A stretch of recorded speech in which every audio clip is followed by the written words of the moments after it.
Good morning, Internet. It's Adam with Adam Solar Rides coming at you from Pittsburgh, Pennsylvania. And today we are going to talk about the Nissan Leaf. These are two 2013 models here that I didn't clean up, which I normally take pride in everything all nice, but it's snowing in April. Anyway, some quick specs. So the 2011 was the launch year in the US for the Nissan Leaf. 24 kilowatt hour battery pack, which gets you about 100 miles on a brand new one. If you're driving efficiently, over time they'll slightly degrade, so you'll get a little bit less range. These two 2013s are still at about, I think I used Leaf Spy, which is an app you can use with a OBD2 Wi-Fi thing to see where you're at. The silver one's at like 88% of its original capacity. Black one's at 85%. Call that the state of health of the battery pack. Really nice driving an electric car. Instant torque and acceleration. Very, very smooth, quiet. You don't have to buy gas for them. You can just plug it in at your home or business and charge it up. Talking about charging, if I were to open the charge port here for you to see, this car has both a standard J1772 port as well as a CHAdeMO quick port DC charger. All of the 2011 to I guess 2015s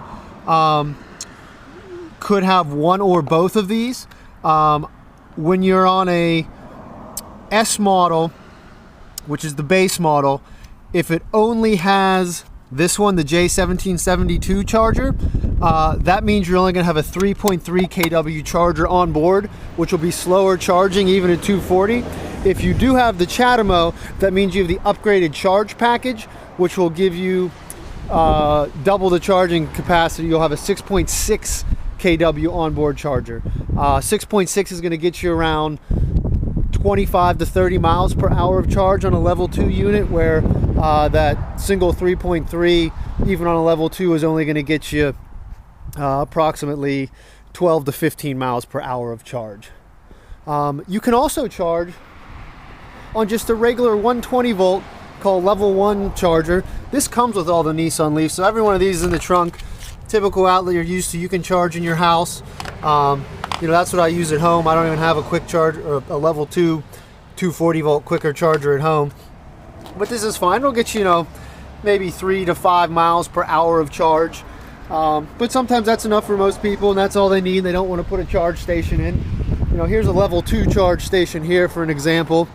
Same J1772 handle. This is a 30 amp charger, which is actually more power than that car can even take, even at the 6.6 kW. I didn't clean this thing. We'll take you inside just to show you and talk a little bit more. Nice handle. You just press the button to get on. You power the car on with a power button. We'll come on, show you all your specs. 2011 and 2012 are sort of the first models. When you jump to the 2013 like this one, some of the nicer features. What can I say about it? A charge to 80% option. So right now you see them at 79%. That's because there's just a percent charge option. I think it's actually only available in the 2013s. But if you charge to 100% all the time, you're actually going to reduce your capacity sooner than if you charge to 80%. So I like to only charge to 80% unless I need that extra range. The car is very quick. So I do like spirited driving. And from like a 0 to, I don't know, 25, 30 mile an hour, it's actually really quick off the line.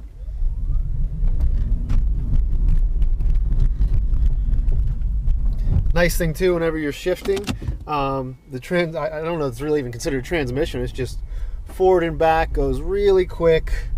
So when you're doing turnarounds, it's nice and easy. Another little thing I'll show you guys on the display there is called eco mode.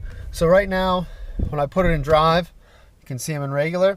If I pull it back just again, it puts me in eco, which then gives me a little bit more range. The pedal is a little bit less responsive. It's not nearly as quick as when you're in drive. And then the regen is harder. So when you look at all those dots on the screen there, when the dots are going to the right, I'm using power. When they're going to the left, it's actually showing you the regen of you making power back. So if you start at the top of a big hill and go down that hill, when you're hitting the brake pedal, you're actually not putting a friction brake pad to a rotor, even though it does have it. You know, most of the time you're just recharging the car as you go down that hill, which is neat. And then you don't really need brake pads. That's another reason why I really like electric cars, is the maintenance is so minimal. You know, I've had, you know, over 50,000 miles between 3 Leafs now, and all I've had to do is windshield wipers and tires. And I do recommend getting an energy saver tire. Definitely helps. You're going to use less battery power over time, so the less you're using, you know, kilowatt hours in and out of your battery pack, the longer it's going to last.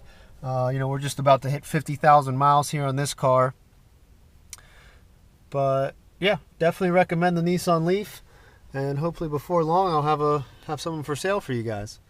Any questions in the comments below, I'll be happy to answer. But my biggest advice is, if you're using it a lot, you'd be surprised how much you can actually get by with not having, you know, a ton of range by just stopping and charging, especially with a quick charger. Check out the PlugShare app.